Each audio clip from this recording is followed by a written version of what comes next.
This episode is brought to you by Christendom, a big tent platform for Catholic content creators. Say goodbye to endlessly browsing YouTube for Catholic content. At Christendom, we make it simple to follow, share, and save your favorite creators' content. Join our community? It's free. Hello, everybody. I am John Allen, and this is Last Week in the Church, the show where we sort through the cornucopia, the cavalcade, the pleroma of news on the Vatican and global Catholic Church beat for the last week. And as ever, we've got an abundant menu for you this time around. So let's get started. We begin with the Pope and politics. Pope Francis recently waded into the 2024 elections in the United States, saying that Americans are confronted with a choice between what he described as the lesser of two evils. We'll unpack what he meant by that and how it captures a hard truth about the relationship between Catholicism and America's two-party system. Second, we've got the unsinkable Pope Francis. Just a year ago, we were all writing Pope Francis off after a series of health crises, yet he just wrapped up a grueling 4-nation, 12-day odyssey through Asia and Oceania, and frankly, looks no worse for the wear and tear. We'll examine what this means for the future of the Francis papacy. Third up this week, we've got the Pope's Singapore swing. Now, that's not Singapore sling. We're not talking about the cocktail. We're talking about the final leg of that tour through Asia and Oceania, in which he cemented multilateralism as a core element of his foreign policy. Fourth, spinning his eminence. Cardinal Christoph Schönborn of Vienna in Austria recently gave an interesting interview to a French Catholic publication about the decline of Europe and specifically Christianity in Europe. We'll examine how different parties are spinning what Schönborn had to say, and then I'll supply my own spin.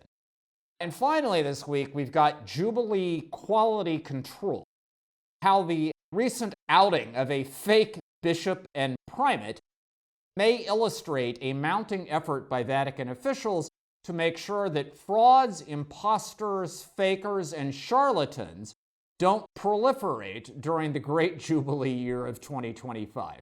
All that and more is waiting for you on this episode of Last Week in the Church, so please stay where you are. I'll be right back. All right, everybody, welcome back to the show. Happy Tuesday to you. Happy Tuesday, September 17th in the year of our Lord 2024. For those of you who are listening to this program as a podcast rather than watching it as a video, you're missing something really fundamental this week, because what you are not seeing is the fact that I am rocking a shirt that my wife Elise, who was on the papal plane with Pope Francis during that 12-day swing through Asia and Oceania, she brought me this shirt back from Singapore. I frankly think it is scintillating and illustrates my wife's exquisite taste. I hope you're enjoying the stunning visual that it provides, despite the poor model who's actually wearing it. But in any event, what this means, ladies and gentlemen, is I am literally wearing the story that I am here to cover today, which demonstrates, I think, the breadth, depth, and scope of our commitment at Crux to covering the whole of the Catholic story. All right, so let's dive into it. We begin with the Pope and politics. So, as he always does, on his way back to Rome from his last stop on this trip, which was Singapore, Pope Francis conducted an in-flight news conference in response to a question which obviously came from American reporters about whether Catholic voters in good conscience could support a pro-choice candidate. Pope Francis volunteered the opinion that in the 2024 race in the United States, people have to make a choice between what he described as the lesser of two evils. Basically, he said that Donald Trump's stance on immigration is anti-life, and Kamala Harris's stance, he didn't use their names. He referred to the man and the woman. But in any event, he said Kamala Harris's stance on abortion is also anti-life. So in other words, he said Americans are posed with a choice between two candidates, each of whom have positions that are hostile to the gospel of life, to the church's message in defense of the inherent dignity, the God-given dignity of every human being, and that therefore they have to make a choice in conscience as to which is the lesser of two evils. He did not, by the way, provide a conclusion. He didn't say, and that person would be X, okay? But he simply said that that's the deal as Americans prepare for the November election between Trump and Harris. Now, two observations. One, Pope Francis is a guy, he's the history's first pope from Latin America. He's an Argentinian. And over the 11 years of his papacy, he has occasionally been accused of having a kind of chip on his shoulder about the United States, right? Not being particularly wild about America, having the kind of ambivalent attitude towards, the superpower up north that many Latin Americans have. And those perceptions are not entirely without merit. But frankly, in this case, I think it would be hard to say that Pope Francis is radically out of step with American opinion. Whether you're Catholic or not, how many of us who are Americans have not thought in recent election cycles, good God, is this the best we can do? These two alternatives? Surely there's got to be something better out there, right? Look, I turned 18 in 1983, which means the first election I voted in was Reagan-Mondale in 1984. And frankly, I cannot remember a single election, presidential election, in which I've ever cast a ballot in which I didn't think that both candidates had their problems, and I was trying to decide which one was least problematic. And I think I speak for many, many Americans in that regard. So one level you got to say, in this sense, Pope Francis articulated what, unless you are a deeply partisan, you're like ultra-Democrat or ultra-Republican, I think he articulated what many Americans, no matter what their religious affiliation is or whether they have one or not, what many Americans actually feel. But the second observation is that as an American Catholic, I think it has to be said, that Pope Francis has named a dynamic that is just baked into the cake when American Catholics think about voting choices, which is that our two-party system in America is constantly posing us with a choice between one half of the church's social teaching and the other. At a high level of generalization, I think it is fair to say that in general, Republicans are very congenial to Catholic social teaching when it comes to the life issues, when it comes to religious freedom, when it comes to public support of faith-based initiatives, and so on. On the other hand, Democrats tend to be very congenial to Catholic social teaching when it comes to the economy, that is, government intervention in the economy in defense of the poor, when it comes to the environment, when it comes to the death penalty, when it comes to race relations. In other words, basic principles of what you might call social policy. In other words, one party in the American system kind of captures half of the church's social agenda. The other party captures another half, which means that vis-a-vis church-state relations, it really doesn't matter whether there is a Republican or a Democrat in the White House. It is always going to be a mixed bag in terms of church-state relations. And if you want proof of the point, we can just examine interactions between popes and presidents over recent decades. Let's begin with Paul VI and Lyndon Johnson. Those two men agreed deeply on things like the war on poverty in the United States, the civil rights movement in the United States, and Johnson's support for that. Yet, in their second and last meeting in 1967, they had an angry, shouting confrontation over the war in Vietnam. Flash forward to Pope John Paul II, deeply in sync with the Reagan administration during the Cold War and the struggle to bring down Soviet communism. Yet, the two men disagreed badly on the economy, especially when it came to trade unions. Reagan is the guy who broke the air traffic controllers union. On the other hand, John Paul II, with his support of solidarity in Poland, was hugely pro-union. Flash forward to Clinton. John Paul and Clinton clashed mightily over abortion and other life issues, yet they were in sync on debt relief for developing nations during the Jubilee year of 2000. John Paul and George W. Bush agreed on a lot of stuff, had a huge conflict over the war in Iraq. Benedict and Obama disagreed on life issues. And yet, on the economy, on the environment, on many other issues, they were kind of in lockstep. I mean, and flash forward to Francis and Biden. I mean, Biden, for the love of God, is the second Roman Catholic commander-in-chief. He thinks of himself as a deeply faithful, mass-going Catholic, yet he and Francis disagree mightily over China policy, over the war in Ukraine, over Gaza, and any number of other matters.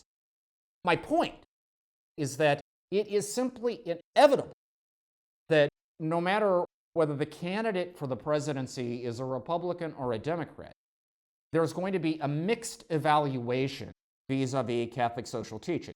In that sense, Pope Francis's comments do no more than put their finger on a deep structural reality about the American political system. Put differently, this is a pope who, on other grounds, you might accuse of getting America wrong. This is one case in which I think it is just beyond any reasonable question that he got America right.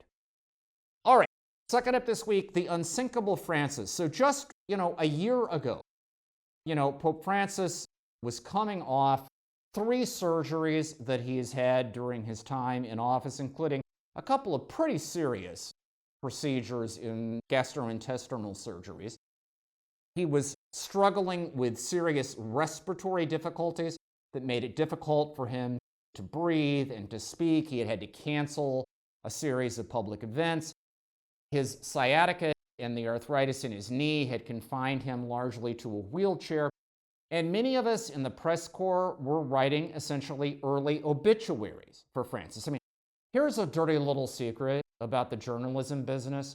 All of us have obituaries pre-prepared to roll out for major public figures. And I can tell you, 1 year ago, I was getting a truckload of phone calls from TV and radio outlets all over the world who were updating their obituaries because everybody was convinced that the end was coming quickly, okay? Now, flash forward to today. Pope Francis not only was able to make this grueling 4-nation 12-day trip, which took him to Indonesia, Papua New Guinea, East Timor, and finally Singapore, but he did it swimmingly. He didn't skip a single public event. He didn't set aside or have somebody else read on his behalf a single public address. He seemed strong, articulate, engaged, alert, enthusiastic at every stop. And this past Sunday, when he delivered his traditional noontime Angelus address here in Rome, I mean, frankly, he looked at the top of his game. My wife, Elise, who was on the papal plane for this odyssey through Asia and Oceania, was sitting in our living room during the Angelus address on the cusp of existential collapse because she was so exhausted from the experience. And she was watching the Pope, who looked fresh as a daisy, and asking the question, how in God's name is he doing all of this? And of course, Francis is 87. He will turn 88 in December. And yet, I mean, if I may quote a friend of ours who works in the Vatican, who recently had some FaceTime with the Pope, he came out of it saying, this is not a Pope who has any intention of dying soon. And certainly the performance that we saw on this trip would amplify that point. Pope Francis is already the oldest reigning pontiff in the last 121 years. Okay, prior to that, the record was held by Pope Leo XIII, who reigned until he was 93 years old in 1903. Now, the question is, is Pope Francis, is it plausible to think he could break Leo XIII's record? Well, I mean, he would need 6 more years. Now, at the age of 87, is that likely? Well, probably not. Would you say it's impossible? Well, based on what we just saw, I certainly wouldn't say so. During the Leo XIII era, cardinals used to joke that we thought we were electing a holy father. In fact, what we elected was an eternal father.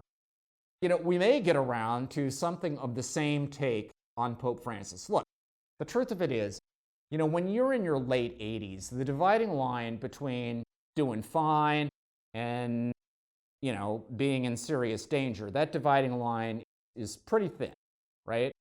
And so anything could happen. But I think the takeaway from this trip has to be, this is not a pope who is winding down. And let's remember, he has a very ambitious agenda for the next year and a half. I mean, if we just look at the rest of this month, okay, he's expected to call a consistory for the creation of new cardinals at some point. He's taking a trip to Belgium, September 26th through the 29th. And then when he gets back, he's raising the curtain on the final act of his long-running Synod of Bishops on Synodality, which will occupy the entire month of October. And then, beginning in December, he's got the opening acts of the Jubilee year of 2025, which is going to be an extremely demanding experience for 12 long months. And there's no indication right now that he is not up to the demands of those experiences. So, I mean, we will see, but I would suggest the unsinkable Molly Brown has nothing on the unsinkable Pope Francis. All right, third up this week, the Pope's Singapore swing. And again, I emphasize, I'm not talking about the Singapore sling, a famous cocktail. I have no evidence that the Pope was guzzling booze while he was on this trip, although if he were, that might explain some of his resilience. But I doubt that was the case.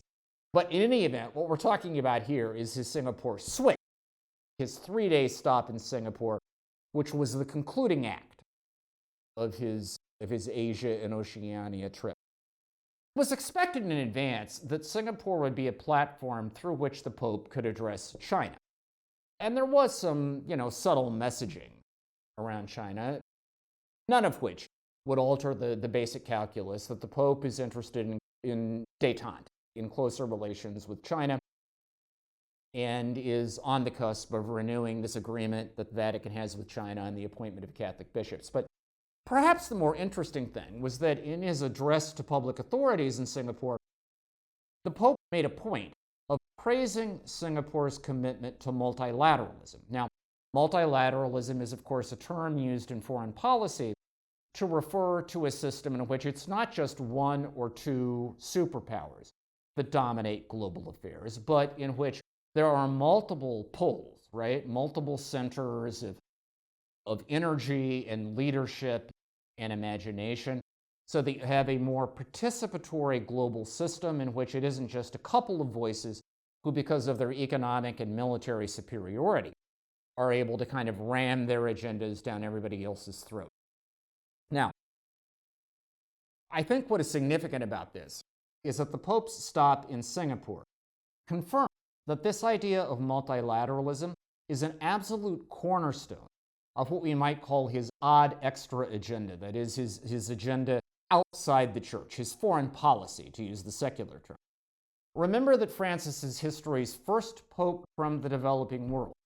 And I think at the foreign policy level, you could say that his overriding ambition for these last 11 years has been to redefine the Vatican as no longer a Western institution, but a truly global institution. During the Cold War, we used to talk about popes, sort of tongue-in-cheek, as the chaplain of NATO, because they were kind of clearly identified, clearly aligned with the free world, in the struggle against communism. Well, nobody, I think, would mistake Pope Francis for the chaplain of NATO today. If anything, I think they would describe him as the chaplain of the BRICS alliance. This is this new bloc named for Brazil, Russia, India, China, and South Africa, which recently has expanded to include 6 other nations, including, the idea was at the beginning at least, his own native Argentina, although under the Javier Milei administration that's been put on hold, but now including Iran and Saudi Arabia and other important regional powers. And the idea is that Francis wants the Vatican to be a truly non-aligned, globally sensitive institution that can act as a kind of tribune, that is, a spokesperson, in particular for the developing world and for what have long been seen as kind of the globe's peripheries. That explains why, on the war in Ukraine, his position is closer to that of New Delhi or Beijing than it is Washington or Brussels. That explains why on Gaza he has identified, he recently called for the release, he used his Sunday Angelus address actually, to call in very emotional terms, actually, for the release of Israeli hostages.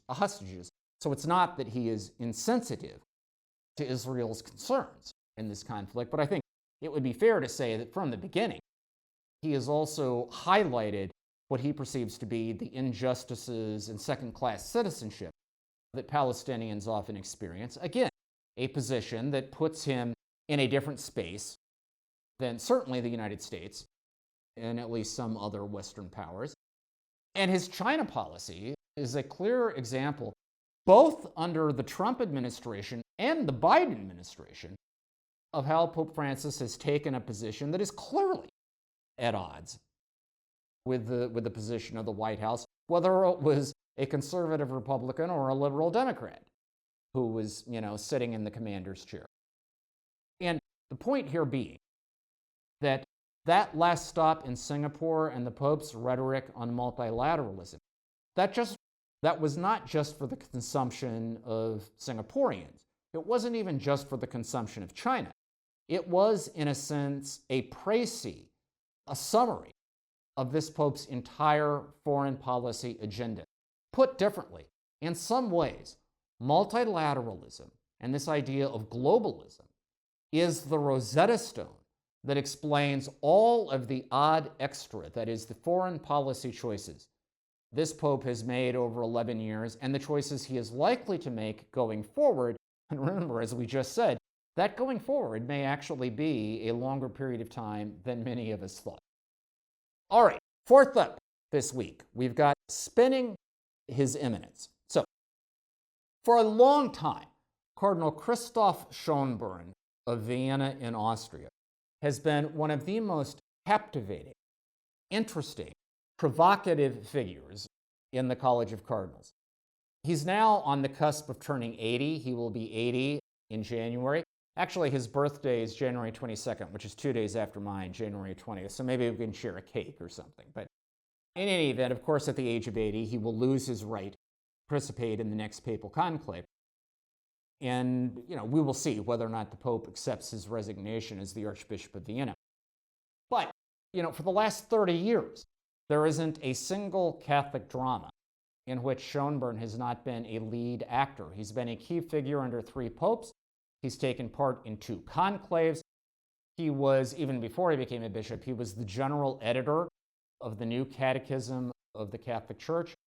He was, in a sense, the campaign manager for then Cardinal Joseph Ratzinger in the 2005 conclave and a key figure in the Benedict papacy.